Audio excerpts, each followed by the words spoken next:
बिहार की सियासत वो एक तरीके से उबाल मार रही है और बिहार में सियासी झगड़े भी देखने को मिल रहे हैं और उसके सियासत में उबाल है।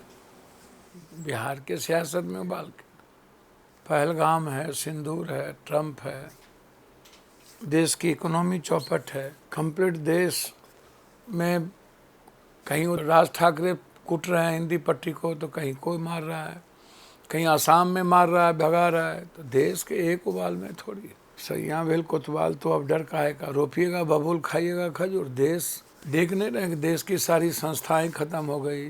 क्या बोले थे आज सुप्रीम कोर्ट के जज, ईडी, सीबीआई सब दफ्तर बन गया, चुनाव आयोग।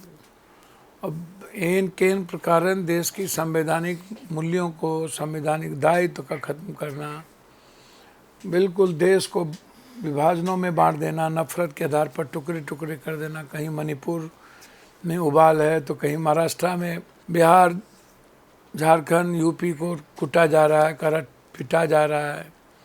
खाली बिहार में उबाल है। बिहार में तो चलिए कहीं निगाहें, कहीं निशाना बिहार के बाद असम है, बंगाल है। पूरे देश को ये रह गए है। तो ये तो परिसीमन भी कराएंगे, साउथ नॉर्थ कर देगा, टुकड़े टुकड़े में बांटेगा। भैया आप इसको समझिए, आप समझ नहीं पा रहे हैं आप लोग।